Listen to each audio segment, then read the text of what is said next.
నాకు చాలా సంతోషంగా ఉంది. కారణం ఏమి అంటే, నేను ఎన్నో పర్యాయాలు విశాఖపట్నం ఉపన్యాసాలకు వచ్చినప్పటికీ ఈ ప్రాంతానికి ఉపన్యాసానికి రావడం అన్నది ఎప్పుడూ జరగలేదు. ఇదే మొట్టమొదటిసారి ఇక్కడికి ఉపన్యాసానికి రావడం.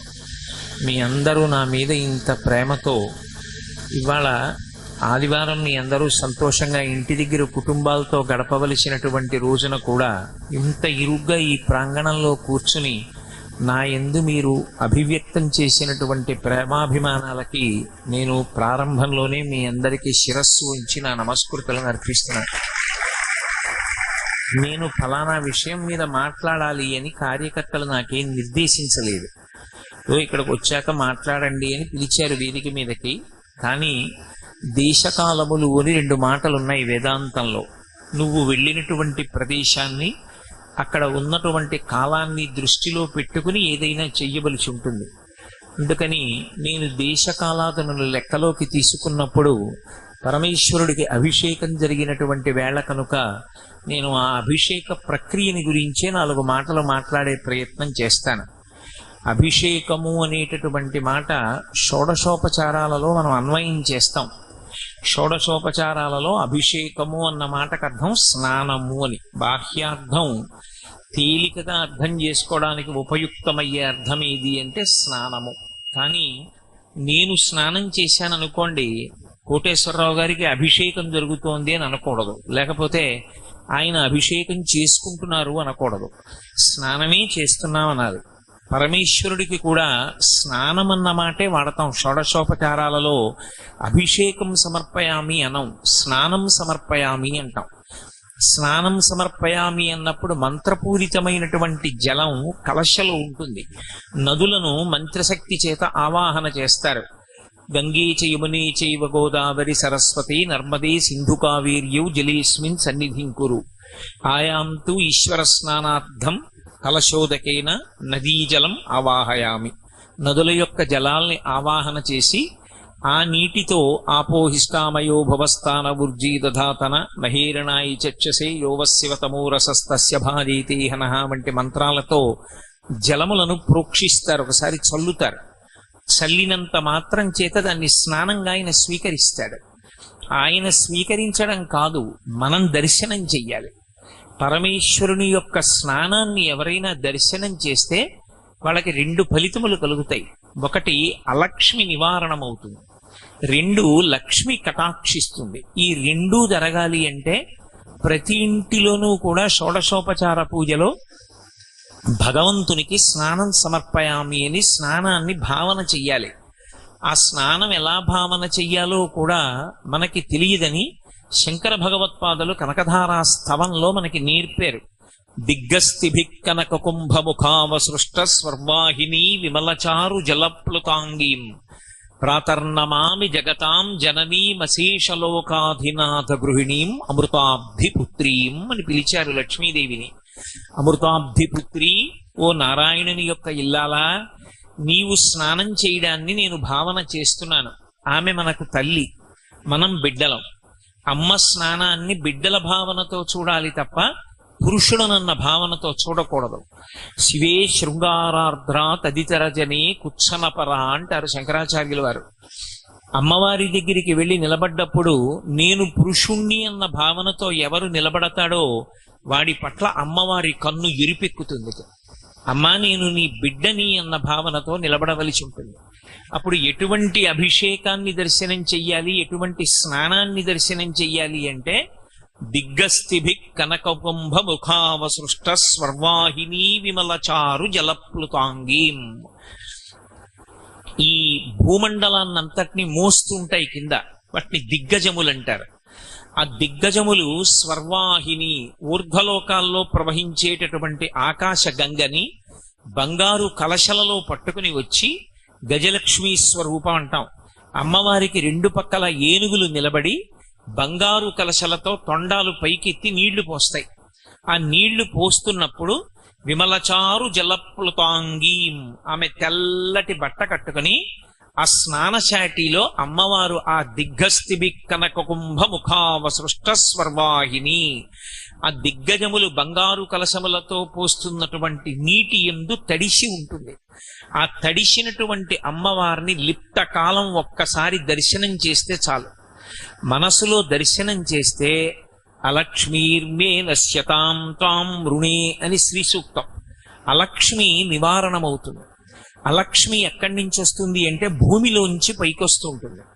అలక్ష్మి అంటే దరిద్ర దేవత, లక్ష్మికి వ్యతిరేక పదం. ఈ భూమిలోంచే ఆవిడ పైకొస్తుంది. ఎందుకంటే లక్ష్మి భూమిలోంచే వస్తుంది, అలక్ష్మి భూమిలోంచే వస్తుంది. అందుకే మీరు ఇందాక రుద్రాభిషేకం జరిగినప్పుడు ఒక మంత్రం వినుంటారు. అష్టమానువాకం పూర్తి చేస్తే ఒక మంత్రం చెప్తారు.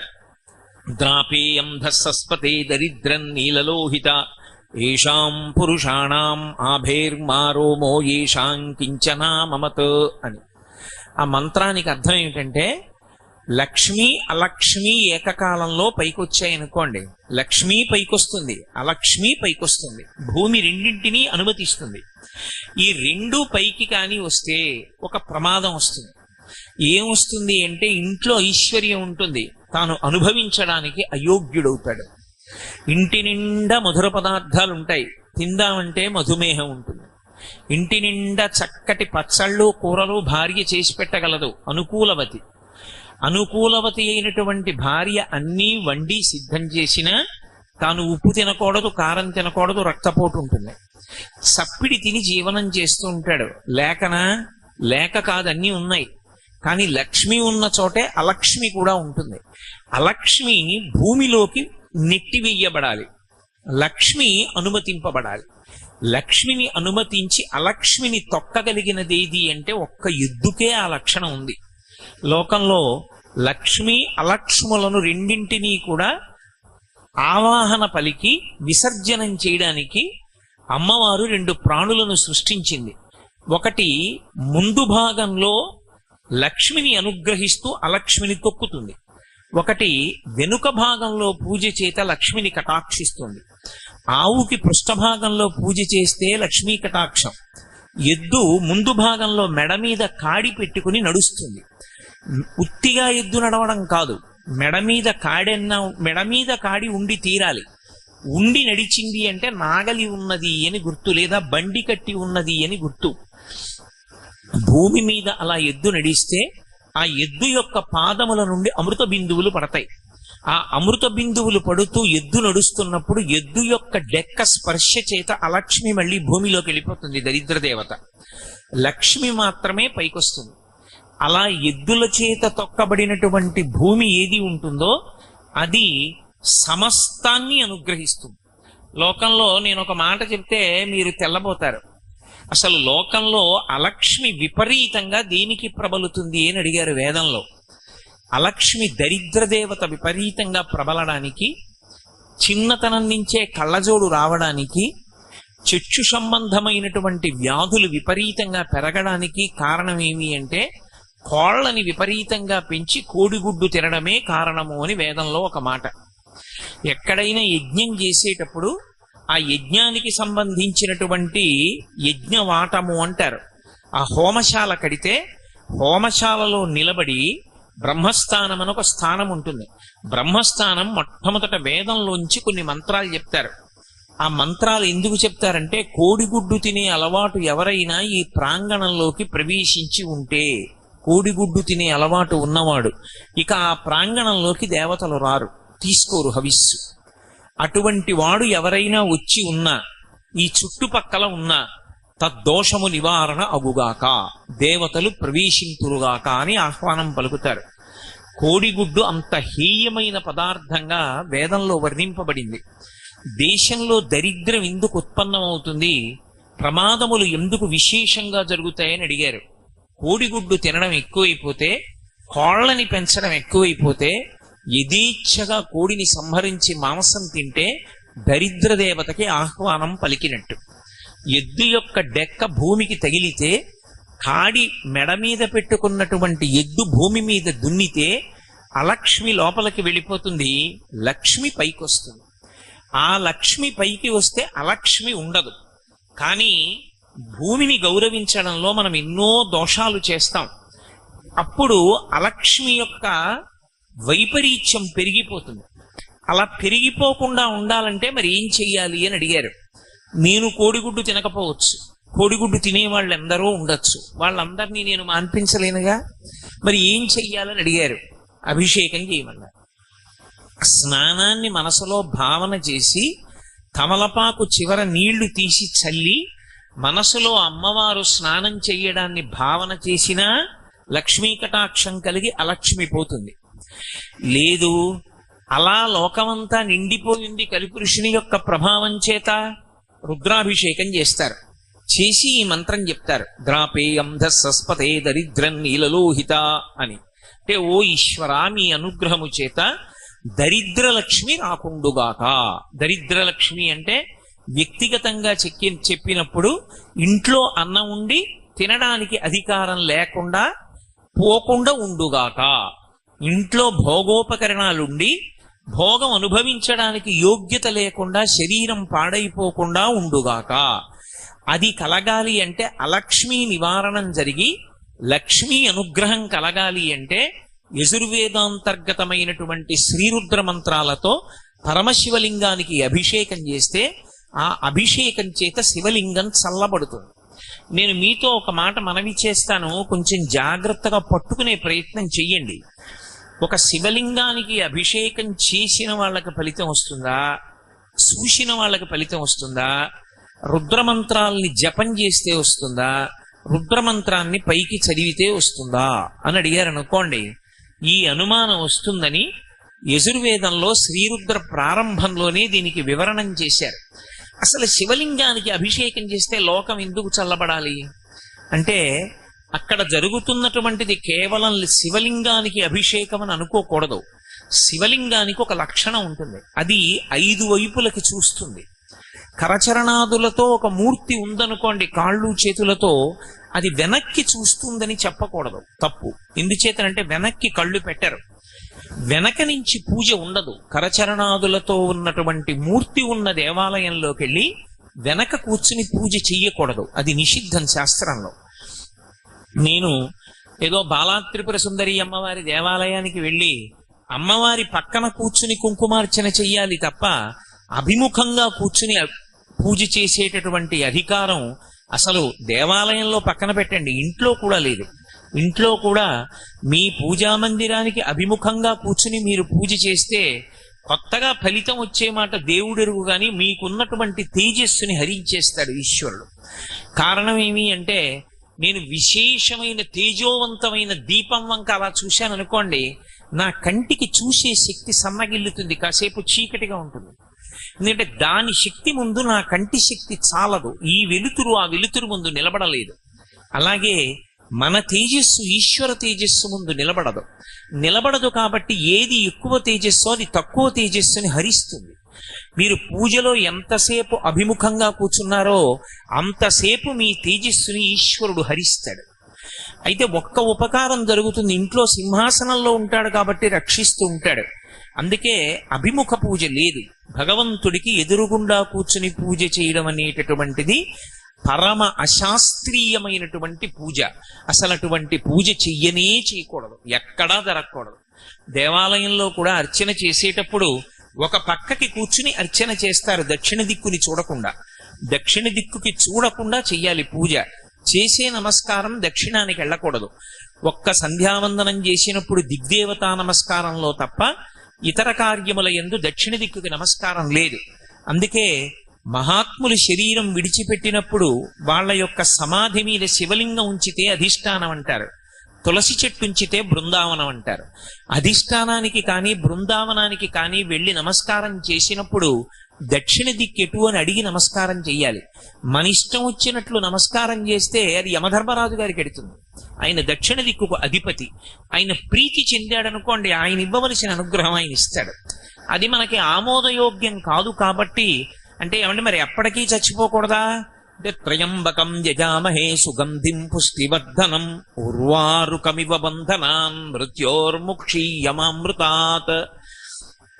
ఈ శరీరము ఋతుమంతము కావాలి అంటే దీనిలో ఉండి ధర్మానుష్ఠానం చేసి భక్తితో జీవించి భక్తితో కూడినటువంటి కర్మాచరణము వలన ఈశ్వరుని యొక్క అనుగ్రహంగా జ్ఞానాన్ని పొంది ఆ జ్ఞానము వలన ఈ శరీరము నేను కాదు ఆత్మ అనేటటువంటి అనుభవంలోకి వచ్చి తాను ఆత్మగా ఉండి శరీరం పడిపోతున్నప్పుడు ఏ విధమైనటువంటి ఉద్వేగం లేకుండా సాక్షిగా చూస్తూ శరీరాన్ని విడిచిపెట్టాలి. అది ఎలా విడిచిపెట్టాలి అంటే, ముచిక నుంచి చాలా తొందరగా తనంత తాను విడిపోయే పండు ఈ లోకం మొత్తం మీద ఒక్కటే, దోసపండు ఒకటే విడుతుంది. అలా దోసపండు నేల మీదే కాస్తుంది. దోసపండుని పందిరి ఎక్కించరు, దోసపాదు నేల మీదే పాకుతుంది. దోసకాయ పెద్దదైపోయి రంగు మారిపోయి పచ్చగా అయిపోతుంది. పసుపచ్చగా అయిపోయిన దోసపండు ముచిక నుంచి ఎప్పుడు విడిచిపెట్టిందో మీకు తెలియదు. మీరు దగ్గరకి వెళ్ళి పండుని కదిపితే తెలుస్తుంది ముచిక వదిలిపెట్టింది అని. అప్పటి వరకు తెలియదు. అందుకే సనాతన ధర్మంలో చూడండి, ఎక్కువగా ఒక మాట వాడతారు, ఆయన పండిపోయారండి అంటారు, పంటలు పండాయండి అంటారు, పిల్లలు ఆడుకుంటే పంటలు వేసుకోండి అంటారు. ఆఖరికి పరమపద సోపాన పఠము అని ఒక పఠంలో ఆట ఆడితే నా పిక్క పండిపోయిందంటారు. పండిపోవడం అంటే ఏమిటంటే, బలవంతంగా ముచిక నుండి విడకూడదు, తనంత తాను ముచిక నుండి విడిపోవాలి. విడిపోయే ముందు రంగు మారిపోవాలి. లోపల ఉన్న గట్టి పదార్థం అంతా గుజ్జుగా అయిపోవాలి, తీయగా అయిపోవాలి. అయిపోయి తనంత తాను రాలి కింద పడిపోవాలి. దాన్ని పండిపోవడం అంటారు. పండిపోవడం అంటే జ్ఞానం కలగడం. ఆ జ్ఞానం కలిగే వరకు ఈ శరీరమునందు ఉండాలి. అంతేకాని ఇది అసత్యం కదండి అని దీన్ని పడగొట్టే ప్రయత్నం చెయ్యకూడదు. ఆత్మహత్య మహానేరం. అందుకే కాబట్టి దక్షిణ దిక్కుకు తిరిగి నమస్కారం చెయ్యకుండా ఒక్క 3 దిక్కులకే తిరుగుతారు. అందున ప్రత్యేకించి కరచరణాదులతో కూడినటువంటి మూర్తి ఉన్న దేవాలయంలో వెనక్కి వెళ్ళి నమస్కారం అసలు చేయరు, వెనక నుండి పూజ చెయ్యరు. కానీ ఒక్క శివలింగం దగ్గరికి వచ్చేటప్పటికి ఆయనకు ఒక పేరుంది వేదాంతంలో, అరూపరూపి అని పేరు శివలింగానికి. అరూపరూపి అంటే రూపము లేనివాడు, రూపం ఉన్నవాడు. అక్కడ ఏ రూపం లేదా అంటే, ఓ రూపం ఉంది. రూపం ఉంది కదా అని కాళ్ళు చేతులు చెవులు ముక్కు నోరు ఉన్నాయా అంటే లేవు. రూపం లేదా అంటే రూపం ఉంది. రూపం ఉంది అందామంటే రూపం లేదు. 2 భిన్న ప్రకృతులు ఏకకాలమునందు ఆవిష్కరింపబడ్డాయి కాబట్టి అరూపరూపి అని పిలుస్తారు శివలింగాన్ని. శివలింగాన్ని పూజ చేసేటప్పుడు మొట్టమొదట కళ్ళు మూసుకుని ఒక భావన చెయ్యకుండా అభిషేకం మొదలు పెట్టకూడదు. ఏ భావన చెయ్యాలి అని అడిగారు. నువ్వు కూర్చున్న శివలింగం ఎప్పుడు గుండ్రగా ఉంటుంది. అలా ఉండకుండా ఉంటే శివలింగం, పానవట్టం ఎప్పుడు ఉత్తరానికే ఉండాలి శివలింగానికి. అలా కాకుండా ఉందనుకోండి, అది కూర్చున్న శివలింగం, నించున్న శివలింగం, పడుకున్న శివలింగం అని 3 ఉంటాయి. అందులో అభిషేకం తీసుకోవాలి. అలా ఉన్నటువంటి 3 శివలింగాలు మీకు ఇప్పటికీ ఏకాంబరేశ్వర దేవాలయంలో కనపడతాయి. అటువంటి ప్రకృతిలో ఉన్న శివలింగాలని పిలుస్తారు వాటిని. సాధారణంగా మనం అభిషేకం చేసేటటువంటి శివలింగం, మనం ఎదురుగుండా వెళ్ళి కూర్చున్నప్పుడు అభిషేకం చేసేటప్పుడు ఒక భావనతో మొదలు పెట్టాలి. గుండ్రంగా ఉంటుంది శివలింగం. ఇప్పుడు ఆ గుండ్రంగా ఉన్న శివలింగం పెరగడం మొదలుపెట్టింది అనుకోండి. ఇంత శివలింగం ఉంది, పెరిగింది, ఇంత అయింది, ఇంకా పెరిగింది, ఇంత అయింది. నేను ఇలా తిప్పడం మొదలెట్టాను అనుకోండి, పెరిగిందని. ఎంత పెరుగుతుంది? బ్రహ్మాండాలన్నీ చుట్టేస్తుంది. ఇప్పుడు నేను ఎక్కడున్నాను? శివలింగంలో ఉన్నాను. శివలింగంలో లేనిది ఏదైనా ఉందా? ఇప్పుడు శివలింగంలోకి రాలేదు అన్నది ఏదైనా ఉంటుందా? ఉండదు. మరి అభిముఖంగా కూర్చుని పూజ చేయకూడదు అని నేను అన్నాను. ఇందాక అభిషేకం చేసేటప్పుడు అటు కూర్చున్నారు, ఇటు కూర్చున్నారు, ఇటు కూర్చున్నారు, ఇటు కూర్చున్నారు. మరి ఎటు చూస్తున్నట్లు శివలింగం? అభిముఖం అంటే ఎటు చూస్తోందో దానికి ఎదురు మనం చూడకూడదు అని. ఏదో అమ్మవారి దేవాలయానికి వెళ్ళాను అనుకోండి, అమ్మవారు ఎటు చూస్తోందో తెలుస్తుంది, ఆవిడికి ఎదురుగుండా కూర్చోకూడదు. శివలింగం ఎటు చూస్తోంది? శివలింగం 5 దిక్కులు చూస్తుంది. అందుకే సజ్జోజాత అఘోర తత్పురుష వామదేవ ఈశానములని 5 ముఖాలు.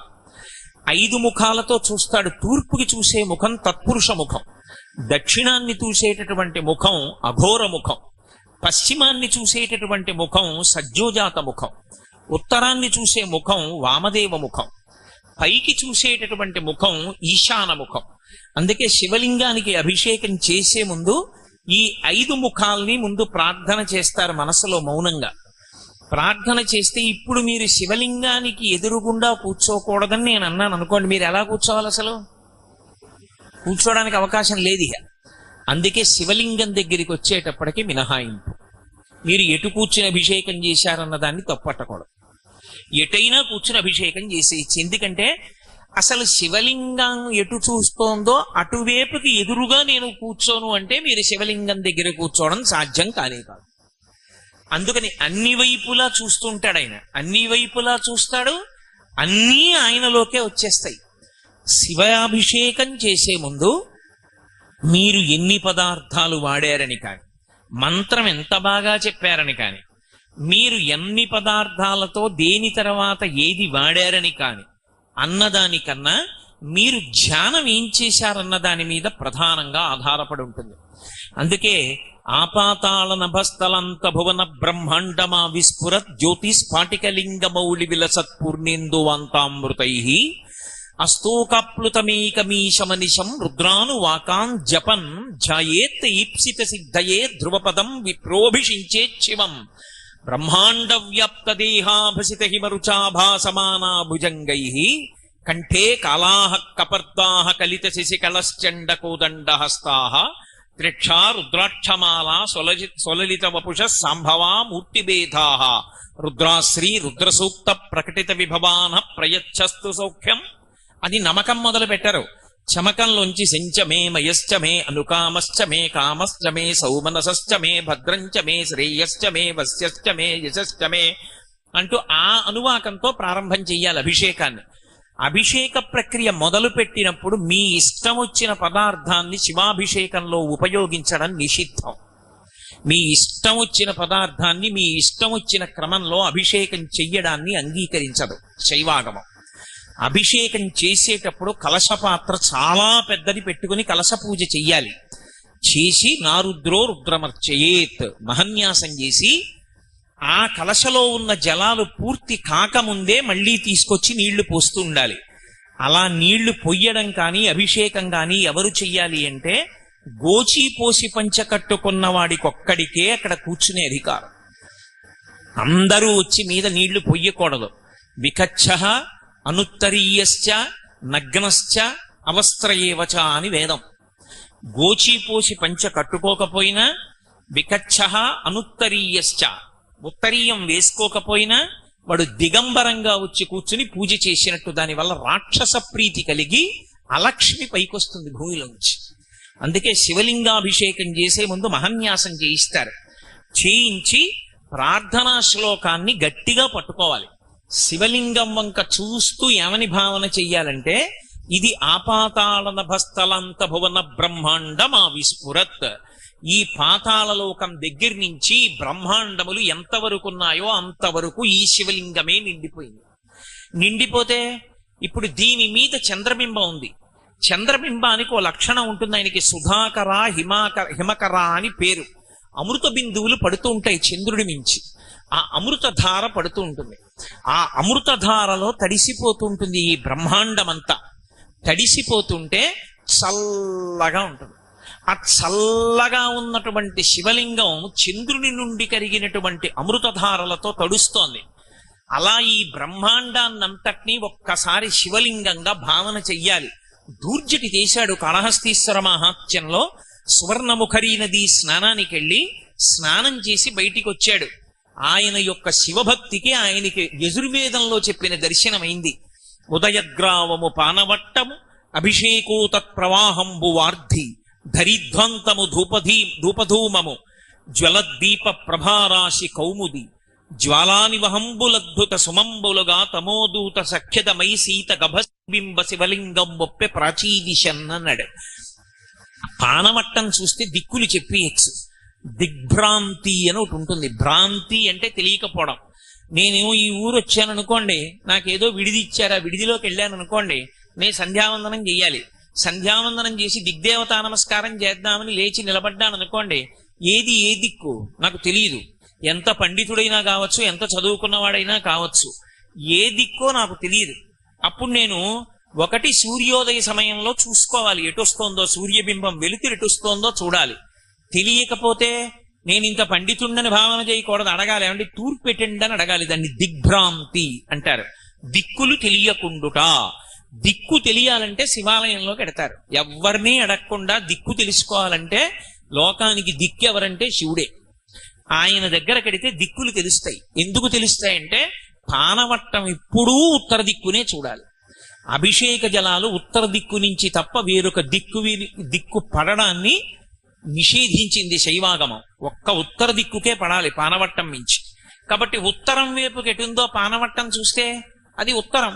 అది ఉత్తరం అంటే మీరు నిలబడినప్పుడు ఆ దిక్కు మీ ఎడం చేతి పక్కకు ఉండేటట్టుగా మీరు నిలబడితే మీకు అభిముఖంగా ఉన్నది తూర్పు, కుడి పక్కది దక్షిణం, వెనకాతలో ఉన్నది పశ్చిమం. తెలిసిపోలా? దిగ్భ్రాంతి పోవాలంటే దిక్కెవరంటే శివుడే. అందుకని ఇప్పుడు ఆయన బ్రహ్మాండం అంతటా నిండిపోయాడు శివలింగంగా. అది కనపడింది ధూర్జటికి. అందరూ చేసినటువంటి అభిషేక జలాలన్నీ వెళ్ళి ఉత్తర దిక్కున పడిపోతే అదే ఉత్తర సముద్రం అన్నాడు ఆయన.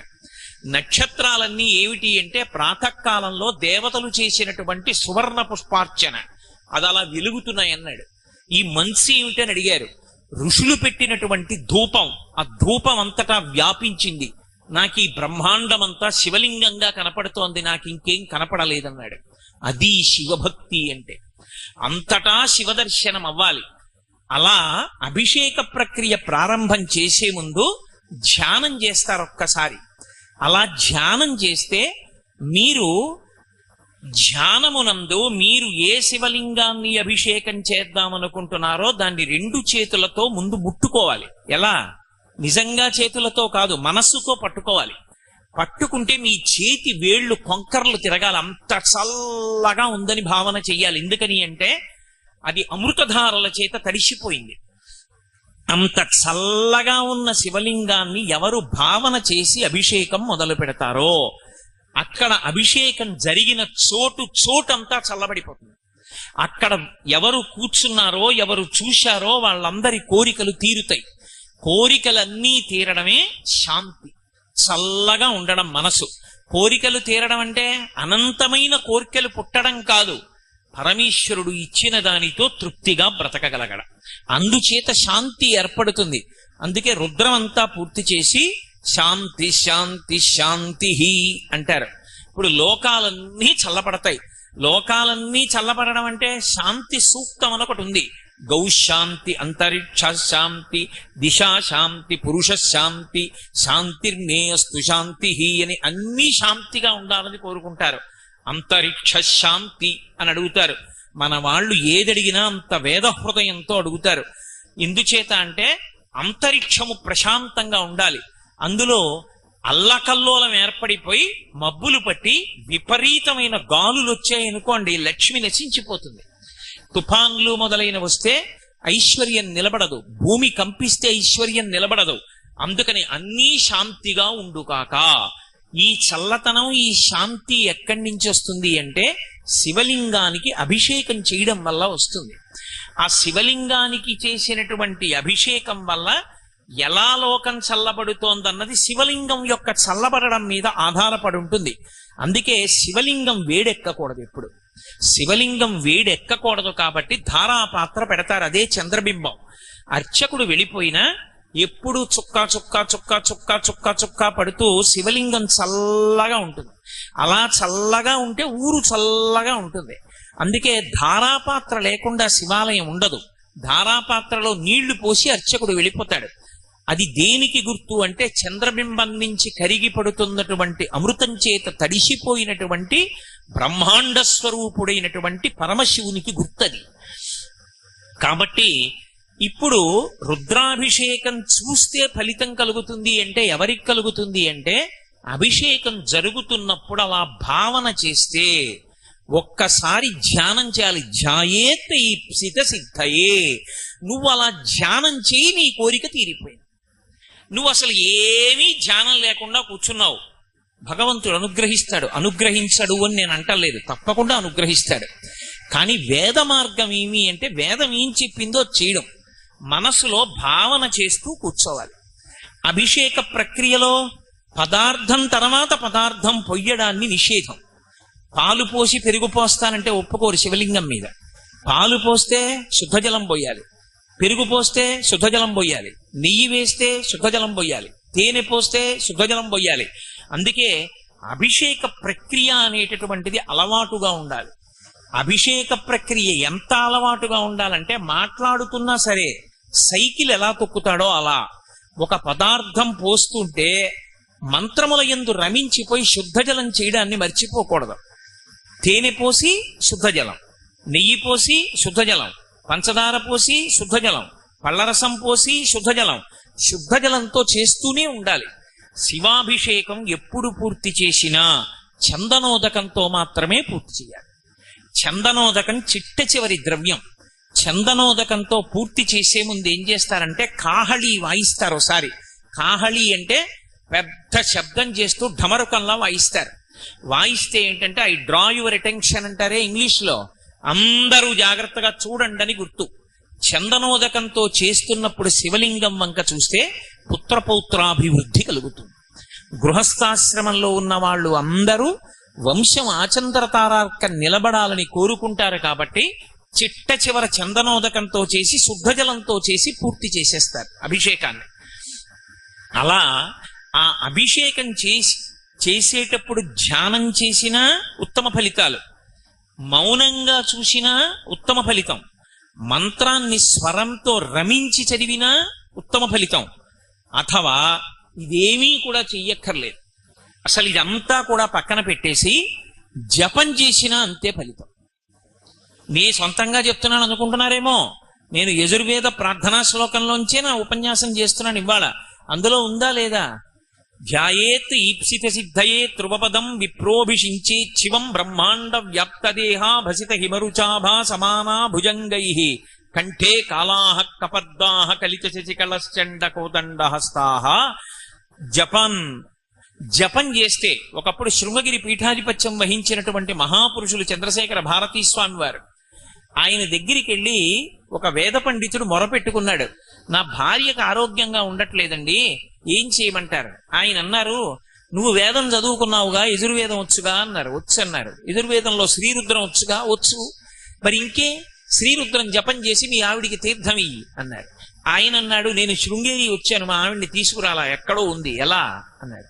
ఏమీ పర్వాలా, రోజు తెల్లవారుజామున స్నానం చేసి తుంగా నది ఒడ్డున కూర్చుని రుద్రాన్ని జపం చేసేసి ఈ రుద్ర జపం అంతా అయిపోయిన తర్వాత ఏతత్ఫలం సర్వం శ్రీ ఉమామహేశ్వర పరబ్రహ్మార్పణమస్త నీళ్లు వదిలేసి అదే తీర్థాన్ని ఉద్ధరిణితో పట్టుకుని మీ ఆవిడ పుచ్చుకుంటోందని భావన చేసి ఒక ఆకులో 3 మాటలు విదిలిపెట్టు.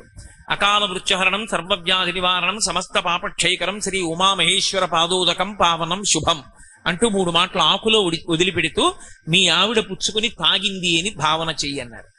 11 రోజులు ఇక్కడ ఇలా చేసి నువ్వు మీ ఇంటికి వెళ్ళన్నారు. 11 రోజులు శృంగేరిలో తుంగానది ఒడ్డున కూర్చుని జపం చేసి ఆయన ఇంటికి వెళ్ళాడు. వాళ్ళ ఆవిడికి పూర్తి స్వస్థత కలిగింది. నేను మీతో ఒక యథార్థం చెప్తున్నా, ఖండాంతరములలో ఉన్న వాళ్ళ యొక్క కోరిక కూడా రుద్రజపం చేత తీర్చవచ్చు. అంత శక్తివంతం రుద్రమంత్రాలు. అందుకే ఆ రుద్రాన్ని జపం చేస్తే చాలు. అందుకే ఒక్క రుద్రం ఇన్ని కింద విడిపోతుంది అంటే ఒక్క రుద్రానికి నమకపాఠం, చమకపాఠం, క్రమపాఠం, ఘనపాఠం ఇవి కాకుండా మళ్ళీ ఆ రుద్ర మంత్రాన్ని ఆయా అనువాకాల్లోంచి నమః వరకు విడదీసి స్వాహ కలిపారనుకోండి, హవిస్సుకి వెళ్ళిపోతుంది. ఇక్కడే ఇప్పుడు రుద్రహోమం చేశారనుకోండి, రుద్రహోమం చేస్తూ అనువాకంలోంచి నమశబ్దం వరకు మంత్రాన్ని తీసి నమస్వాహ అంటూ హవిస్సు ఇచ్చారనుకోండి, దాన్ని పరమేశ్వరుడు వచ్చి పుచ్చుకుంటాడు. ఇక మళ్ళీ వేరే మంత్రభాగాన్ని అన్వయం చెయ్యక్కర్లేదు. ఆ మంత్రానికి చివర స్వాహాకారం పెట్టేస్తే అదే యజ్ఞాధికారం కిందకి వెళ్ళిపోయి యజ్ఞంలో హవిస్సు ఇవ్వడానికి అధికారం ఇస్తుంది. కాదు, విశేషార్చన అని ఒకటి ఉంటుంది పరమశివుడికి. అందులో రుద్రమంత్రాల్ని తీసుకొచ్చి ఒక్కొక్క మంత్రాన్ని ఒక్కొక్క చోట విరుస్తూ నమః శబ్దం చెప్తూ ఆయనకి పూజ చేసేయచ్చు. అన్నిటికన్నా ఆశ్చర్యం ఏంటంటే పరమశివుడి గురించి రుద్రంతో జపం చేస్తే చాలు. జపం చేసేటప్పుడు ఒక లక్షణం ఉంటుంది. జపానికి ఉత్తమోత్తమైన ఫలితం ఎప్పుడు వస్తుంది? పెదవులు కదపకపోతే. పెదవులు కదిలే అనుకోండి, ఆ జపం హీనపక్షమైన ఫలితాన్ని ఇస్తుంది, చాలా తక్కువ ఫలితం ఇస్తుంది. మీరు పైకి ఏదైనా చెప్తే, మంత్రం అయితే నేను చెప్పేది నామాల గురించి కాదు, మంత్రం పైకి చెప్తే దాని శక్తి క్షీణించిపోతుంది. ఇప్పుడు అక్కడ కూర్చుని రుద్రం చదివారు, నేను ఎవరిని కించపరచడం నా ఉద్దేశ్యం కాదు, సత్యాన్ని చెప్తున్నాను. ఇప్పుడు వాళ్ళు అలా పైకి చదవడం వల్ల చాలా తక్కువ ఫలితం వస్తుంది. కానీ అభిషేకం చేసేటప్పుడు పైకి చెప్పకుండా ఉండడం సాధ్యం కాదు. అదే వాళ్ళు పక్కకెళ్ళి కూర్చుని రుద్రాన్ని జపం చేశారనుకోండి కళ్ళు మూసుకొని, దీనికి 1,00,000 రెట్ల శక్తి విస్ఫోటనం అవుతుంది. ఎందుకని అంటే జపంలో పెదవులు కదలవు. రుద్రం పైకి చదవాలని మీరు కోరుకున్నారనుకోండి, మీకు స్వరం తెలిసి ఉండాలి. స్వరం తెలియకుండా నోటికొక్కటి మంత్రం వచ్చు కదా, నేను చెప్పగలను కదా అని చెప్పి స్వరం తెలియకుండా స్వరభంగం చేస్తూ మైకు దగ్గర కూర్చుని చదివారనుకోండి, మీకు అనుకూల ఫలితాలు రావు, ప్రతికూల ఫలితాలు వస్తాయి. వేదంలో స్వరం ప్రధానం, అవునా కాదా? స్వరం బట్టే చదవాలంతే వేదమంత్రాన్ని. ఉదాత్త అనుదాత్త స్వరితములకు గుర్తులుంటాయి మంత్రాల్లో, ఆ మంత్రాన్ని బట్టే చెప్పాలంతే. మాషాశ్చమే తిలాశ్చమే ముద్గాశ్చమే కల్వాశ్చమే గోధుమాశ్చమే అలా చెప్పాలి తప్ప నేను అక్కడ చూసి చదవగలనండి పర్వాలేదని చెప్పి నా ఇష్టం వచ్చినట్టు చదివి అభిషేకం చేశాననుకోండి, వ్యతిరేక ఫలితాలు వస్తాయి. స్వరం తప్పకూడదు. పైకి చదివితే స్వరం తెలియాలి. నీకు స్వరం తెలియకపోతే బెంగలేదు, నోరు మూసేసుకుని పెదవులు కదలకుండా లోపల చదివేస్తే జపం అయిపోతుంది. జపానికి పైకి చదవవుగా, పైకి చదివితే కదా స్వరం, లోపల చదివితే స్వరభంగానికి దోషం రాదు. ఉద్గాత నియమము అని సామవేదంలో కూడా పైకి చదువుతున్నప్పుడు దమ్ము పట్టలేక స్వరభంగం అయితే క్షమించేస్తారు, తప్పట్టుకోరు. కాబట్టి లోపల జపం చేయి, దోషం రాదు. స్వరం తెలియకుండా అభిషేక మంత్రం ఒకటి చదవడం వచ్చు కదా అని మాత్రం పైకి చదవకూడదు, దోషం వస్తుంది, మిగిలిన వాళ్ళు పాడవుతారు. అలా చదవకూడదు. కాబట్టి స్వరంతో చదివితేనే చదవాలి. అందుకే రుద్రం దగ్గరికి వచ్చేటప్పటికి నియమాన్ని విడగొట్టేశారు. ఏకవారాభిషేకం చేస్తే చాలు. సమయం లేదనుకోండి, మీరు 11 మాటలు చెయ్యమని చెప్పలేరు శాస్త్రం. ఒకే మాట చెయ్యి చాలు. ఒకే మాట ఆ మంత్రభాగాన్ని స్వరంతో అద్భుతంగా చదువు. ఇప్పటికీ శ్రీశైలంలో కామకోటి మఠంలో కొంతమంది పండితులు ఉన్నారు. ఆ పండితులు రుద్రం చదువుతుంటే పక్షులు అలా వెళ్ళిపోతున్నవి ఆగిపోయి చెట్ల మీద వాలిపోయి కూర్చోవలసిందే. అలా ఉంటుంది రుద్రమంత్ర పఠనం అంటే. నిజంగా ఉభయతర నమస్కారాలతో ఆ స్వరాన్ని పాటించి చదువుతుంటే పసిపిల్లలు కూడా ఏడు పాపేసి వింటారు. అలా ఉంటుంది ఆ మంత్రభాగం. నేను మీతో పరమ యథార్థం చెప్తున్నా. ఎందుకు చెప్తున్నానంటే ఇన్ని మాటలు మీకు, ఆ శ్రీరుద్రమే పరమశక్తివంతం. అసలు ఈ ప్రపంచానికి అంతటికీ కూడా భిక్ష పెట్టగలిగినటువంటి మహానుభావుడైన పరమశివుడికి సంబంధించిన పంచాక్షరి మహామంత్రం రుద్రంలో ఉంది కాబట్టే దాన్ని అంత భద్రంగా దాచేశారు. మనం చూడండి, నేను ఇంటికి వెళ్ళి లాల్చీ విప్పి పడేశాను అనుకోండి, దండం మీద పారేస్తాను. కానీ నా మెళ్ళో రుద్రాక్షలు తీసి పెట్టవలసి వచ్చిందనుకోండి, చాలా జాగ్రత్తగా పెట్టుకుంటాను రుద్రాక్షలు. అలాగే అత్యంత భద్రమైనదేదో దాన్ని ఎక్కువ రక్షణ మధ్య పెడతాం. వేదములకు త్రయీ అని పేరు. స్వరం మనం వేదములను రుక్కు యజ్జు సామ అథర్వణ అని చెప్పినప్పటికీ మంత్రభాగ సంకలనం చేత వేదములు 3 అయిపోతాయి.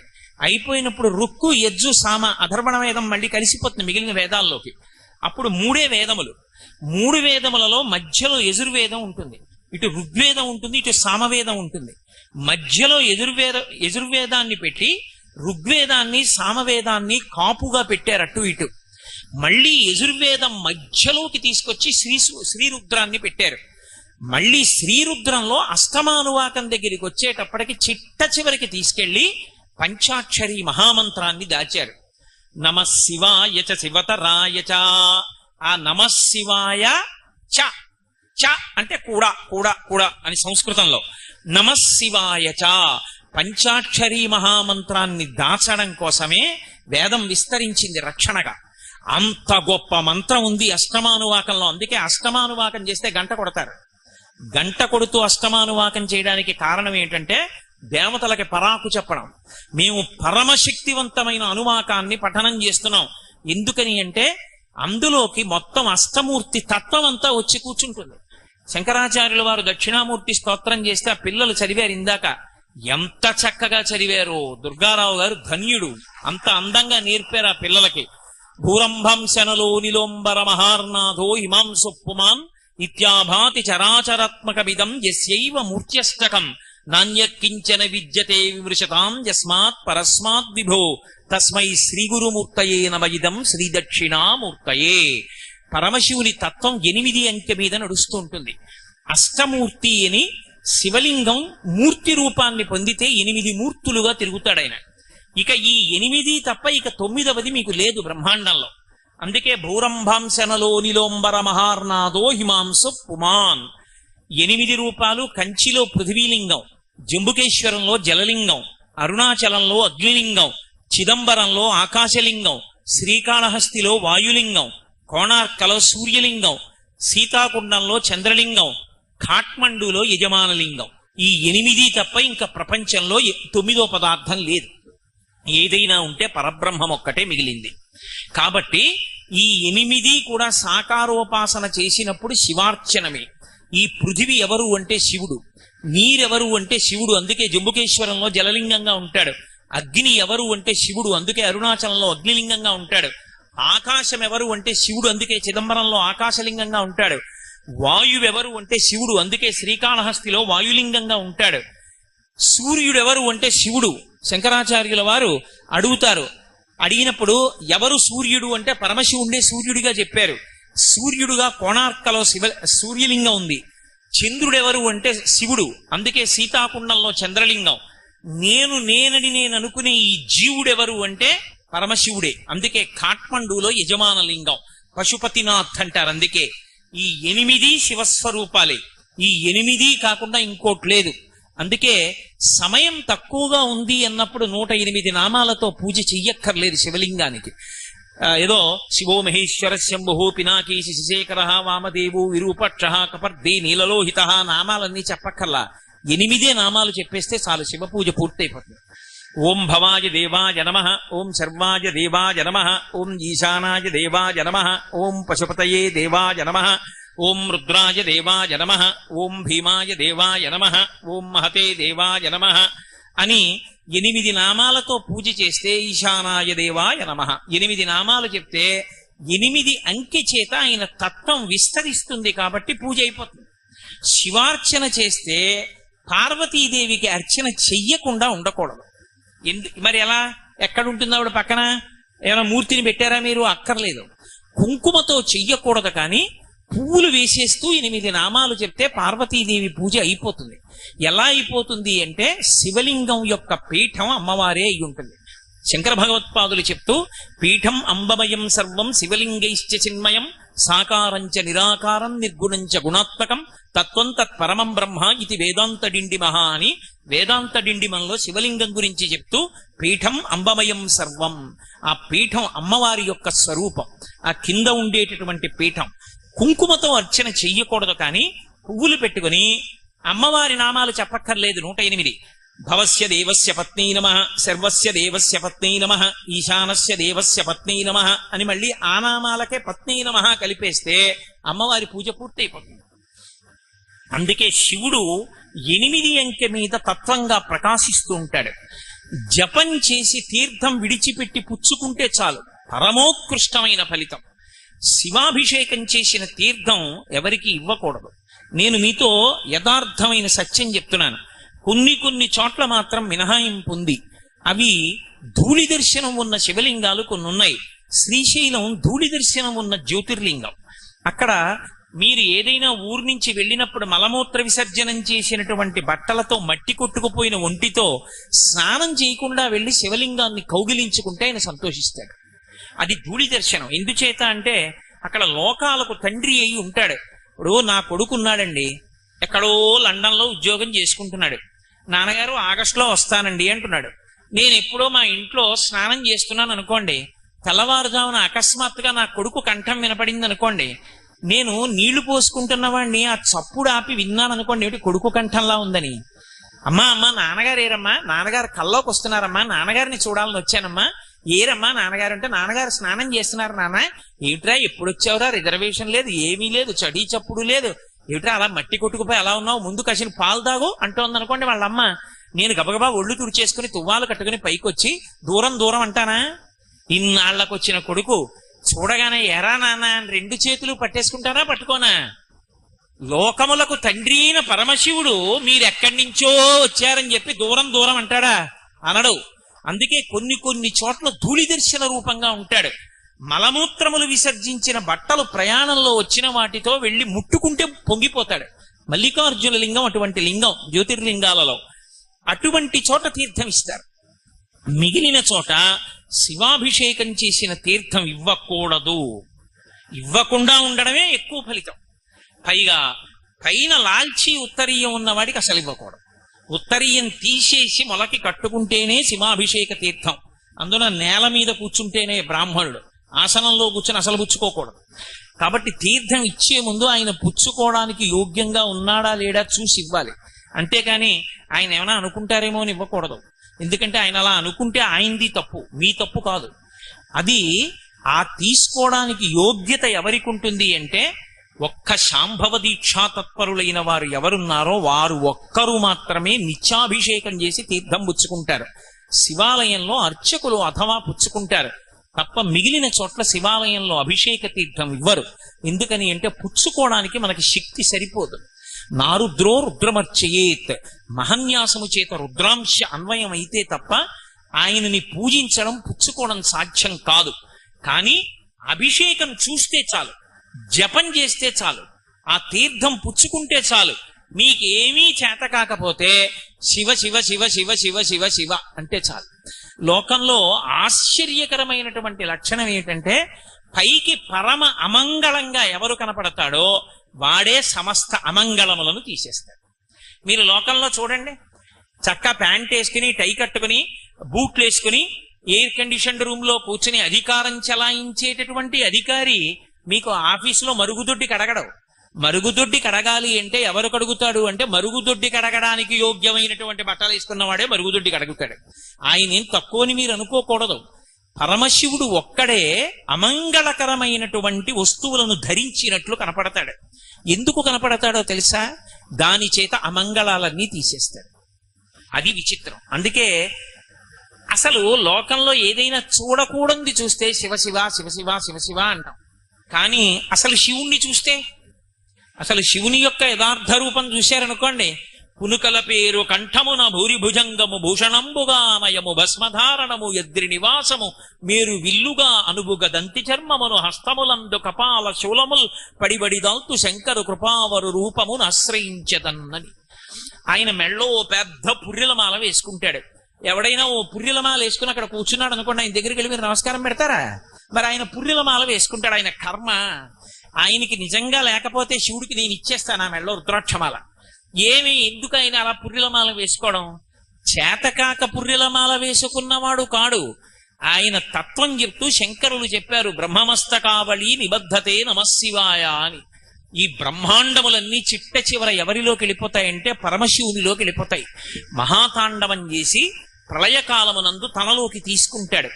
ఎవరిలోకి వెళ్ళిపోయాయో వాడిలోంచే బయటికి రావాలి. మళ్ళీ నేను తిన్న అన్నం నేనే కక్కాలి. మా ఆవిడ ఎలా కక్కుతుంది? నేను లయం చేసుకుంటే నేనే మళ్ళీ విడిచిపెట్టాలి. మళ్ళీ బ్రహ్మాండములను సృష్టి చేసేటప్పుడు చతుర్ముఖ బ్రహ్మగారిని సృష్టించి విభూతినిచ్చి ఉరే వేదములను ఆధారం చేసుకుని మళ్ళీ బ్రహ్మాండములను సృజించమంటాడు ఆయన. అప్పుడు బ్రహ్మగారు లోకములను సృజిస్తాడు. సృజించినటువంటి బ్రహ్మగారు కూడా కాలమునందు పడిపోతాడు.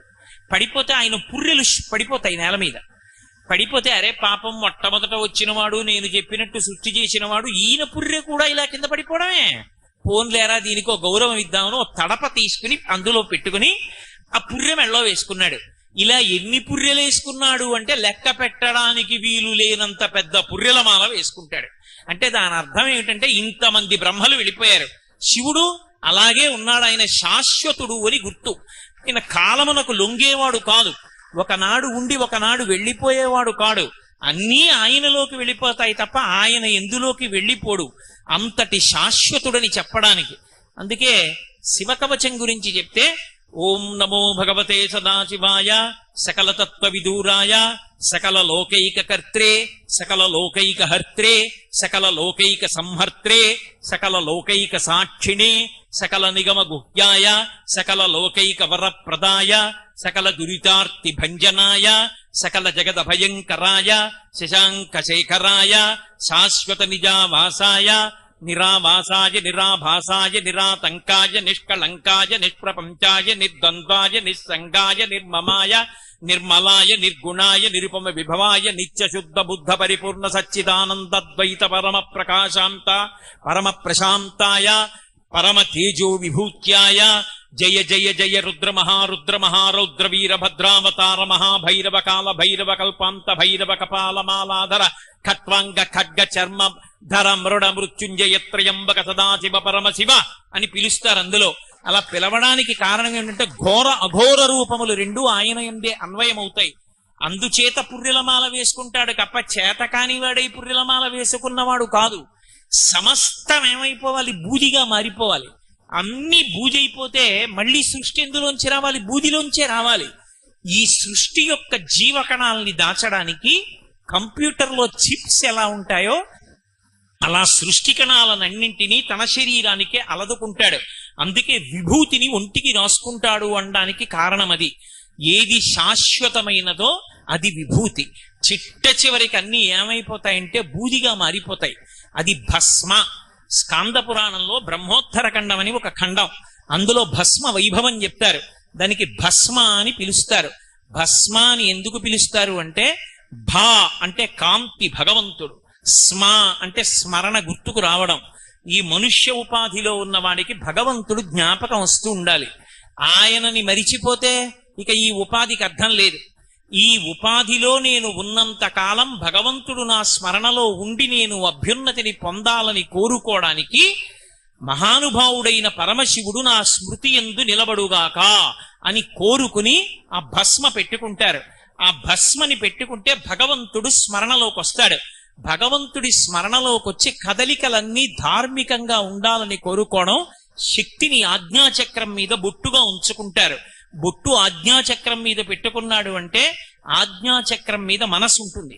అందుకే ఏదైనా జ్ఞాపకం రాలేదనుకోండి, కళ్ళు మూసుకుని ఉండండి చెప్తాను అని ఇక్కడ దృష్టి కేంద్రీకరిస్తాడు. మనోచక్రం ఇక్కడ ఉంటుంది. దాని మీద అమ్మవారి రూపమైన కుంకుమ పెట్టుకుంటే శక్తి కదలికలు కాబట్టి కదలికలన్నీ కూడా ధార్మికంగా కదులుతాయి. ధర్మాన్ని పట్టుకుని కదిలితే చివరికి శివుడిలోకి ప్రవేశిస్తాడు, తాను శివుడు అవుతాడు. అందుకని విభూతి పెట్టుకుని బొట్టు పెట్టుకోవడానికి కారణం అది. చాలా మందికి ఒక అపోహ ఉంటుంది, శంకరాచార్యుల వారు విభూతి పెట్టుకుంటారు శివభక్తుడని. మీకు రహస్యం చెప్తా, శంకరాచార్యుల వారంత విష్ణు భక్తుడు ఈ లోకంలో ఇంకొకడు లేడు. అసలు శంకరాచార్యుల వారు ప్రారంభంలో చేసిన స్తోత్రం లక్ష్మీదేవి పరంగా కనకధారా స్తోత్రం. శంకరాచార్యుల వారు దక్షిణ దేశంలో కూర్చునుండగా ఆయన సరస్వతీదేవి వచ్చి ఆయన్ని ప్రార్థించింది, విష్ణు సహస్రనామ స్తోత్రానికి వ్యాఖ్యానం నువ్వే ఇవ్వగలవు, నువ్వే సాధికారికమైన వ్యాఖ్య చెయ్యి అని. శిష్యుల్ని ముగ్గురిని పిలిచి లోపలికెళ్లి గ్రంథాలయంలోంచి 3 పుస్తకాలు తెండి, నాకేది నచ్చితే దానికి భాష్యం చేస్తానన్నారు. ముగ్గురు తెచ్చిన పుస్తకాలు విష్ణు సహస్రనామ స్తోత్రాలే అయ్యి. అప్పుడు సరస్వతీదేవి కనపడి అడిగింది, శంకరా నువ్వు చేయవయ్యా విష్ణు సహస్రానికి భాష్యం అని. శంకర భగవత్పాదాచార్య స్వామి వారు అప్పుడు చేశారు విష్ణు సహస్రానికి భాష్యం. ప్రతిరోజు చదువుకోవలసిన స్తోత్రము అని మనకి అందించినటువంటి స్తోత్రం విష్ణుపరంగా ఇచ్చారు శంకరాచార్యుల వారు. అందుకే ఇప్పటికీ కూడా మనం చదివేటటువంటిది ఆ అవినయమపనయ విష్ణోహో అని చెప్పి మనం చదివేటటువంటి షట్పదీ స్తోత్రం, అది విష్ణుపరంగా ఉంటుంది. గోవింద గోవింద అని మనం భోజన ప్రారంభకాలే గోవిందనామస్మరణ గోవింద గోవింద అంటుంటాం. ఆ గోవిందనామాన్ని ప్రచారం చేసింది శంకరాచార్యుల వారు. భజ గోవిందం గోవిందం భజ మూఢమతే సంప్రాప్తే సన్నిహితే కాలే నహి నహి రక్షతి డుక్రుంకరణే అని. హరహర మహాదేవ శంభో శంకర అంటుంటాం. ఆ హరహర మహాదేవ శంభో శంకర శంకరాచార్యుల వారు ప్రచారం చేయలే. అది ప్రచారం చేసిన వాడు 63 మంది నాయనార్లలో ఒకడైన జ్ఞాన సంబంధ నాయనార్ ప్రచారం చేశాడు. హర హర అంటే పాపములను హరిస్తాడు. ఒకసారి స్మరిస్తే చాలు, ఆయన నామం చెప్తే చాలు పాపం తీసేస్తాడు. అందుకే హర హర మహాదేవ శంభో శంకర. శంభో అంటే శంభావయతీతి ఇది శంభో, సమస్త సుఖములనిస్తాడు. అందుకే రుద్రం ప్రారంభంలో దేంతో ప్రారంభం అవుతుంది అంటే నమస్తే అస్తు ధన్వనే బాహుభ్యాముతతే నమః అంటూ మొదలవుతుంది. అయ్యా మీ చేతి ధనస్సుకో నమస్కారం అండి అని మొదలవుతుంది. ఏమిటి ఆయన పట్టుకునే ధనస్సు? పినాకము అని పేరు. పినాకము చేత్తో పట్టుకుంటాడు కాబట్టి పినాకపాణి అని పేరు ఆయనకి. పినాకము అన్న మాటని అమరకోశం వ్యాఖ్యానం చేసింది. పాతి జగదిది పినాకం, లోకములను రక్షిస్తాడు కాబట్టి పినాకం. మనం ఎన్నో పాపాలు చేస్తే మనని బాధ పెడతాడు.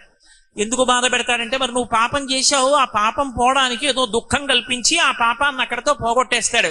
గత జన్మలలో చేసిన పాపాలున్నాయి, ఈ జన్మలో పెళ్ళవలేదు. గత జన్మలలో చేసిన పాపాలున్నాయి, పిల్లలు పుట్టలేదు. గత జన్మలలో చేసిన పాపాలున్నాయి, ప్రమాదం సంభవించింది. ఇప్పుడు ఆ పాపం పోగొట్టుకోవాలంటే, ఈశ్వర మేము పాపం చేసి ఉండి ఉంటాం, కానీ మీరు అలా కోపంగా ధనస్సు పట్టుకుని నించోకండి. మీ చేతికో నమస్కారం, మీ కోపానికో నమస్కారం, మీ భుజానికి నమస్కారం, ధనస్సుకి నమస్కారం. అది లోకాల్ని రక్షించాలి. కాబట్టి అయ్యా మేము పిల్లలమ్మా, తప్పు క్షమించండి, చల్లబడండి చల్లబడండి చల్లబడండి అని ఆ మంత్రాలతో జలాలు వివిధ పదార్థాలతో అభిషేకిస్తే ఆయన చల్లబడతాడు. చల్లబడితే ఇంకెప్పుడు చెయ్యకే ఇటువంటి తప్పు అని ఇలా వేలు చూపించి ఆ తప్పు తీసేస్తాడు. ఆ పాపం తీసేసి ఇప్పుడు సుఖాలన్నింటినీ ఇస్తాడు. అందుకే చమకం దగ్గరికి వచ్చేటప్పటికి సమస్త సుఖస్వరూపాలు ఆయనే. ఎక్కడి వరకు అంటే ఆఖరికి యజ్ఞంలో వాడేటటువంటి పదార్థముల దగ్గర నుండి సంఖ్యాశాస్త్రము చేత ప్రతిపాదింపబడేటటువంటి ఏకాచమే, తిస్రచమే, పంచచమే, సప్తచమే, నవచమే, ఏకాదశచమే, త్రయోదశచమే, చతుర్దశచమే, పంచదశచమే అంటూ అందులో ఉన్నటువంటి సంఖ్యాశాస్త్రంతో ప్రతిపాదింపబడే సమస్త తత్వస్వరూపంగా ఆయన్ని అభిషేకం చేస్తాం. ఇంతగా అభిషేకం చేయబడతాడు కాబట్టే లోకాలను అంత చల్లబరుస్తాడు. శివుడికి ఒక లక్షణం ఉంటుంది, ఇంత కష్టపడి ఆరాధన చేస్తేనే అనుగ్రహిస్తాడా అండి అని మీరు అనుకోకండి. శివుడంత కిందకొచ్చేసేటటువంటి వాడు మీకు లోకంలో ఎక్కడా కనపడడం. మనని ఆపదల నుండి గట్టెక్కించడానికి అంత కిందకొస్తాడు ఆయన. ఎంత కిందకొచ్చేస్తాడంటే నమశివాభ్యాం సరసోత్సవాభ్యాం అంటారు శంకర భగవత్పాదులు. ఆయన ఉత్సవాలన్నీ ఎవరి కోసమో తెలుసా? ఆయన ఉత్సవాలు ప్రమాదంతో కూడుకున్నవై ఉంటాయి. కొన్ని అత్యంత ప్రమాదం, అది మనకే కాదు ఆయనకి కూడా. అది అమంగళకరం. లోకంలో నిజంగా అటువంటిది జరిగితే దేవాలయానికి అంతటికి సంప్రోక్షణ చెయ్యాలి, ఈశ్వరమూర్తులకు సంప్రోక్షణ చెయ్యాలి. అంత ప్రమాదకరమైన ఉత్సవం చేయించుకుని నిజంగా ప్రమాదం జరిగితే అటువంటి ప్రమాదం జరగకుండా చేస్తాడు ఆయన. నేను మీతో ఒకటి చెప్పాలి అంటే, కార్తీక మాసంలో జ్వాలాతోరణము అని ఒక ఉత్సవం. ఆ జ్వాలాతోరణం చేసేటప్పుడు కొత్తగా పండినటువంటి పంట పొలాలలో మిగిలిపోయిన గడ్డి తెచ్చి 2 స్తంభాలు పాతి అడ్డంగా స్తంభం కట్టి ఆ గడ్డినంతటినీ కట్టి దాని మీద ఆవు నెయ్యి పోసి వెలిగిస్తారు. వెలిగించి పరమశివుడిని పార్వతీదేవిని పల్లకీలో పట్టుకుని భగవన్నామని చెప్తూ పరిగెడతారు. పల్లకీ పట్టుకు పరిగెత్తకూడదు, పరిగెడతారు. పరిగెత్తుకుంటూ 3 మాటలు దాని కింద నుంచి పరిగెడతారు. పరిగెడితే ఆ జ్వాలాతోరణం కింద నుంచి జ్వాలలు వెలుగుతూ ఆ గడ్డి కాలుతుంటుంది, ముద్దగా కింద పడిపోతుంది. ఒకసారి పడిపోయినప్పుడు నేను ఒకసారి చూశా కూడా, పల్లకీ మీద పడిపోయి వెలుగుతున్న అగ్నితో వెళ్ళి ఆయన దగ్గర పడిపోతాయి. పడిపోయినప్పుడు ఒక్కొక్కసారి ఉత్సవమూర్తికి కట్టిన పంచె అంటుకుంటుంది కూడా, కానీ ఏమీ దోషం రాదు. ఎందుకు రాదో తెలుసా? ఆయన ఎందుకు చేయించుకుంటాడంటే జ్వాలాతోరణం మన కోసం చేస్తాడు. ఒరే, వద్దన్న పనులు ఎన్నో చేసేసావు, మహాపాపం సంక్రమించింది. ఇప్పుడు నీ శరీరం పడిపోయిన తరువాత ఒక భయంకరమైన స్థితిని ఎదుర్కోవాలి. భైరవ దర్శనం అని ఉంటుంది. అందుకే శివాలయంలో భైరవుడు ఉంటాడు, కాలభైరవుడు అని. భైరవుడు అంటే ఏమిటో అనుకోకండి. లోకంలో ఏది భై అని అరిస్తే మనం హడిలిపోతామో అదే భైరవ. కుక్కకి వేరు పేరు లేదు సంస్కృతంలో, భైరవ అంటారు వేదాంతంలో. రవము అంటే శబ్దం, భైరవ అది భౌ అంటుందంటాం, భై అని అరుస్తుంది. అరవగానే మనం పరిగెడతాం, మనం పరిగెడితే అది మీద పడుతుంది. శరీరంలోంచి జీవుడు పైకి లేవగానే, శరీరం దగ్ధం చేయగానే చేసిన పాపాలకి ఫలితాన్ని అనుభవింప చేయడానికి ఓ నల్ల కుక్క వస్తుంది 6 ముఖాలతో వచ్చి వెంట పడుతుంది. అదే కాలభైరవ స్వరూపం. అది వెంట పడితే అది భయ్యనరిచి మీద పడుతుంటే దిక్కుతోచక నాన్న వాళ్ళు లేక పరిగెడుతుంటాడు. ఆ పరిగెత్తి అమ్మయ్య వెలుతురు కనపడుతోందని వెళ్ళిపోతాడు. ఆ కటిక చీకట్లో కనపడిన వెలుతురేది అంటే అగ్ని జ్వాలలతో ఒక తోరణం ఉంటుంది, అదే యమసదనం. ఆ తోరణంలోంచి తోస్తారు లోపలికి. అప్పుడు ఎంత బాధపడతాడో జీవుడు. ఈ బాధ నీకు తీసేయడానికి నేను తోడుంటాను, భయం లేదు. అక్కడ యమసదనపు జ్వాలాతోరణం చూడకుండా ఉండాలంటే, కుక్క పరిగెత్తినప్పుడు పరిగెత్తకుండా ఉండాలంటే నన్ను పట్టుకుని నా వెంట పరిగెత్తు, ఆ పరుగు లేకుండా చేసి నిన్ను నా కైలాసానికి తీసుకెడతానని జ్వాలాతోరణ ఉత్సవంలో అంత కిందకొచ్చి కార్తీక పౌర్ణమి నాడు జ్వాలాతోరణ ఉత్సవం చేయించుకుని మనతో పాటుగా అగ్నిజ్వాలల కింద తిరుగుతుంది శివుని యొక్క పల్లకి. మేము కాశీ వెడితే కార్తీక పౌర్ణమి నాడు చెయ్యవలసిందే అని శృంగేరి పీఠంలో జ్వాలాతోరణం ప్రత్యేకంగా చేయించాను నేను. ఎందుకని అంటే అంత గొప్ప ఉత్సవం జ్వాలాతోరణ ఉత్సవం. అంత కిందకొచ్చి కాపాడేటటువంటి వాడెవరంటే పరమశివ తత్వం ఒక్కటే. అందుకే మీరు చూడండి, పరమశివ భక్తులైనటువంటి వారు ఏమీ ఎరగనటువంటి పరమ అమాయకుడు ఎరుకల వాడి దగ్గర నుంచి, దొంగల దగ్గర నుంచి 63 మంది నాయనార్లలో పతాక స్థాయిలో ఉండేటటువంటి మహాభక్తులు జ్ఞాన సంబంధ నాయనార్ అప్పటి వరకు కూడా శివభక్తులే అయి ఉంటారు. కారణమేమి అంటే అందరినీ తన చుట్టూ అలా చేర్చుకుంటాడు. నేను తండ్రిని, నాకు 80 కొడుకులు ఉన్నారనుకోండి, 7 IAS, IPS, IFS, IRS, MS, FRCS ఇలాంటివన్నీ చదివి 8వ వాడు జేబు దొంగ అయ్యాడు అనుకోండి. 8వ వాడు జేబు దొంగ అయితే వాడు నా కొడుకు కాదని చెప్తానా? నా షష్ఠి పూర్తి జరిగితే 80 పిలుస్తాను. ఒరే, ఇక్కడ నీ హస్తలాఘవం ప్రదర్శించకుసుమా, నా మర్యాద పోతుందని చెప్తాను. పరమశివుడు లోకాలకి తండ్రి కాబట్టి ఆయన దగ్గర ప్రమదగణాలు ఉండకూడదు, భూతగణాలు ఉండకూడదు, రాక్షస గుణాలు ఉండకూడదు అంటే మరి ఎవరి దగ్గర ఉంటాయి? ఆయన తండ్రి అన్నప్పుడు ఆయన దగ్గరే ఉండాలి. అందుకే లోకంలో అన్ని గణములు ఎవరిని ఆశ్రయిస్తాయంటే పరమశివుణ్ణే ఆశ్రయించి ఉంటాయి. భూతపతి అని పేరు ఆయనకి. చేతకాని వాడై భూతపతి కాలేదు. పరమశివుణ్ణి పార్వతీదేవి అడిగింది అనుశాసనిక పర్వంలో, భారతంలో, ఎందుకయ్యా శ్మశానంలో కూర్చుంటావు నువ్వు? ఏ కైలాసం లేదా? లోకంలో నీకు ఉత్తమ భూములు లేవా? ఎందుకు శ్మశానంలో ఉంటుంటావని అడిగింది. ఆయన అన్నాడు, పార్వతి, నేను ఉత్తినే కూర్చోలేదు. నేను మొదట ఎవరిని సృష్టించానో ఆ బ్రహ్మగారు వచ్చి నా దగ్గర ఏడిచాడు, శ్మశానంలో ఉంటుండవయ్యా అని. ఎందుకురా నేను ఉండడం అని అడిగాను. ఈ లోకంలో బ్రతికున్నంత కాలం ఇలా ఇలా చూపించుకుని నేను పొడుగ్గా ఉన్నాను, నేను అధికారిని, నేను అందగాణ్ణి, నేను విద్వాంసుణ్ణి, నేను పండితుణ్ణి, నేను ఐశ్వర్యవంతుణ్ణి, నేను చదువుకున్నవాణ్ణని అనేక విభూతులు తమ యందు ఆరోపించుకుని మా అంతటి వాళ్ళ మేమనుకుని మా భార్యలు శాశ్వతం, బిడ్డలు శాశ్వతం, బంధువులు శాశ్వతం అనుకున్న వాళ్ళ యొక్క శరీరాలు పడిపోతే చిట్ట చివరికి ఎంత కోటీశ్వరుడైనా ఒంటి మీదకి తీసుకొచ్చి ఒక నూలు బట్ట కట్టి నీళ్లు పోసి గట్టిగా తాళ్లతో బిగించి శ్మశానానికి తీసుకొచ్చి కట్లు విప్పి పైన ఉన్న బట్ట కూడా తీసి పక్కన పారేసి నీళ్లు పోసేసి తీసుకొచ్చి కట్టెల మీద పడుకోపెట్టి కాల్చేస్తుంటే జీవుడు పైకి లేచి, కల్లరి బొమ్మయవు కాయమ్మునొల్లా, ఇంటి దొంగల పోలు కొడుకులనొల్లా, అద్దె కొంపల బోలు ఆ భోగమొల్లా, ఎందుకీ భోగంబు ఎందుకీ మురుపు అని అప్పుడు ఏడుస్తాడు పార్వతి. తోడొచ్చేవాడు ఉండడు, తను నమ్ముకున్న తన శరీరం కూడా కాలిపోతూ ఉంటుంది. ఒక్కడే ఏడుస్తూ నిలబడతాడు. కపాల మోక్షం అయిపోయిందని అయిన వాళ్ళందరూ స్నానం చేసి వెళ్ళిపోతారు. అప్పుడు అరేరే, ఇంతమందిని నమ్మాను, నావాడన్నవాడు లేడని ఏడుస్తుంటే, ఏడవకురా నేనున్నానని వాణ్ణి శాంతపరచడానికి నేను కూడా ఉండకపోతే ఎవడో ఉండడని ఉన్నాను తప్ప చేతకాని వాడనై అక్కడ లేను పార్వతి అని చెప్పాడు. అంతటి ఉదారుడు మహానుభావుడు శివుడంటే. తనని నమ్మని వాణ్ణే అంత ఇది చేస్తే ఇక శివ అని ఒకసారి అన్నవాణ్ణి ఆయన ఎంత ఉద్ధరిస్తాడు.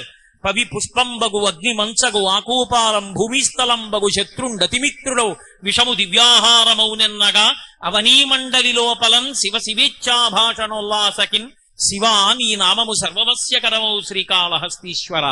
ఒకప్పుడు కాదు, ఎప్పుడూ శివనామం చెప్పవలసిందే. శివ శివ శివ శివ శివ శివ శివ అంటూ ఉండడం ఎవరికి అలవాటైపోయిందో వాణ్ణి పాపరాశి దగ్ధం చెయ్యదు. వాడు హాయిగా పరమశివ పదాన్ని చేరుకుంటాడు.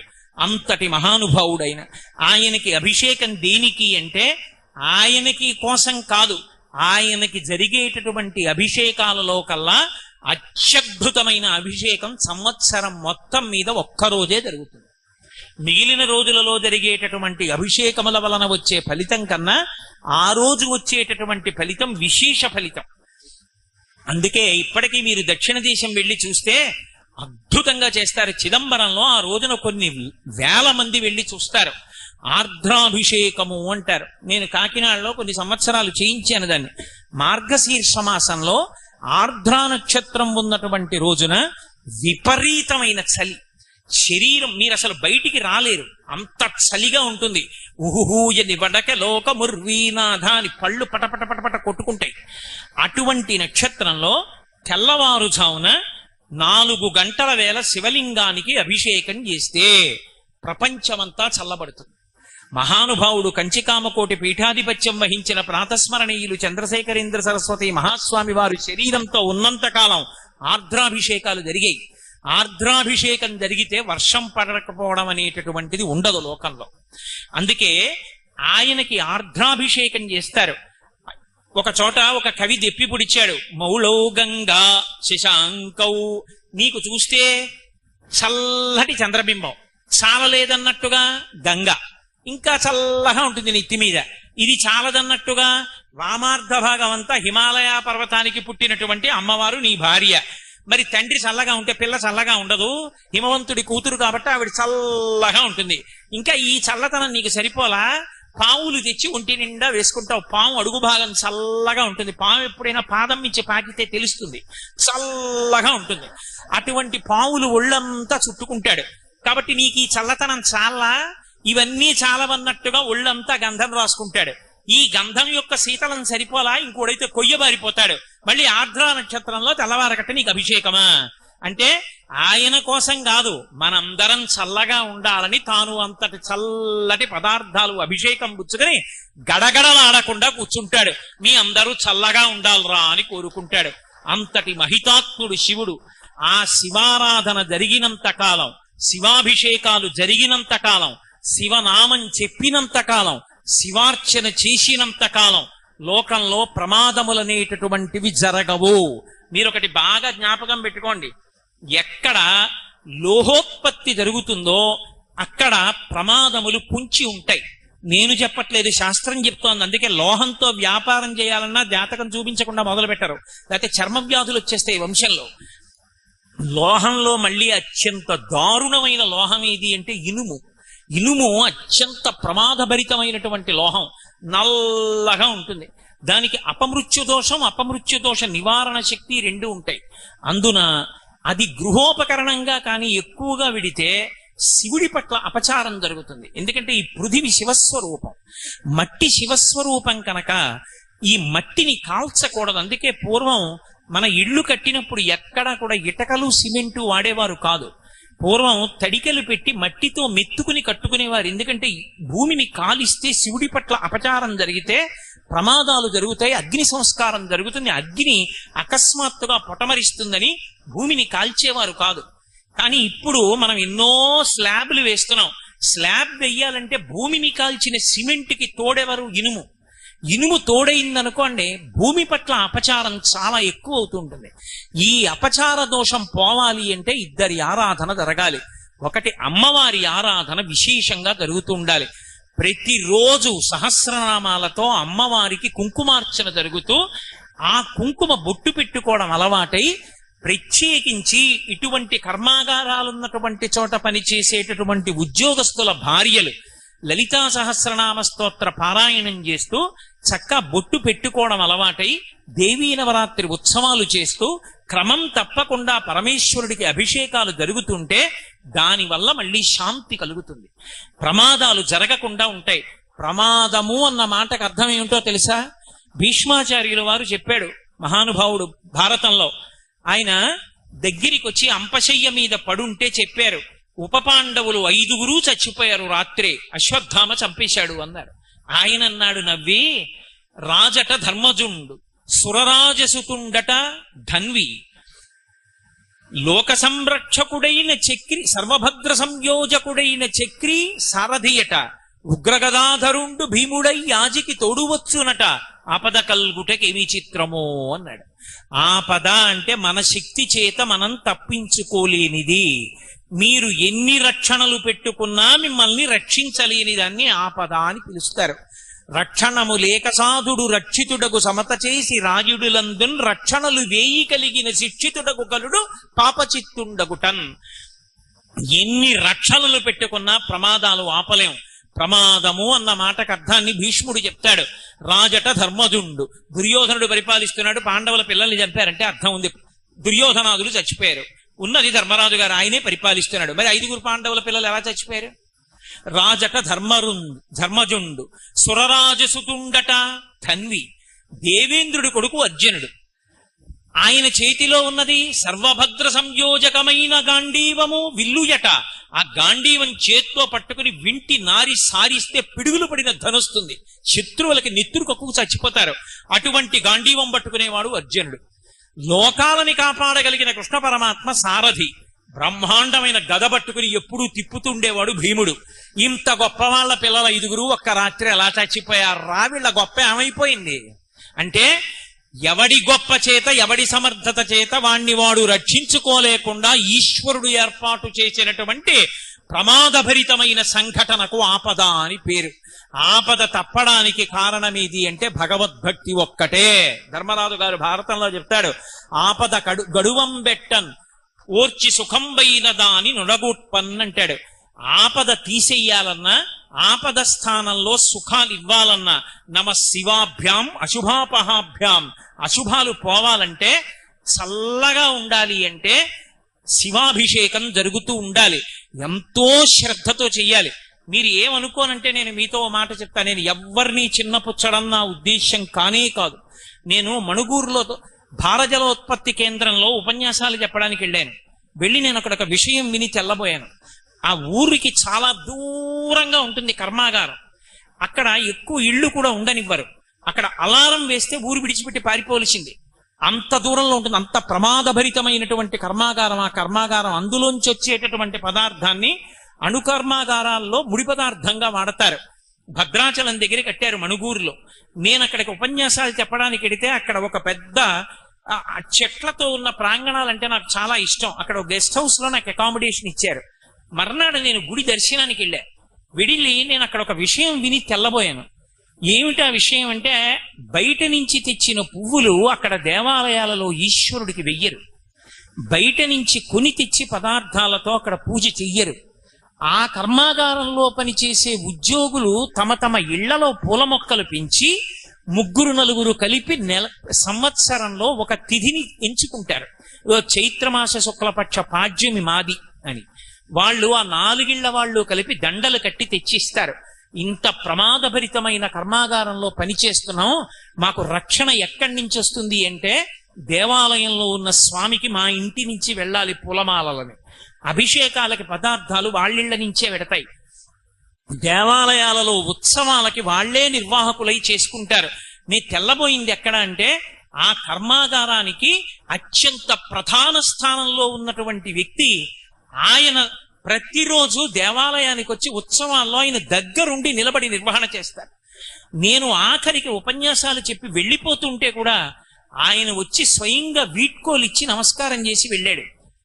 నేను ఎందుకు మీతో చెప్తున్నాను ఈ మాట అంటే, ఒక్కొక్క చోట మనం పనిచేసేటప్పుడు అక్కడ రక్షణ దేని వల్ల కలుగుతుంది అంటే, అక్కడ అన్నం తింటున్నాం కాబట్టి మనందరం ఒక కుటుంబంగా మనని మనం రక్షించుకోవడానికి ఈశ్వర శక్తిని ఆవాహన చేసుకోవాలి.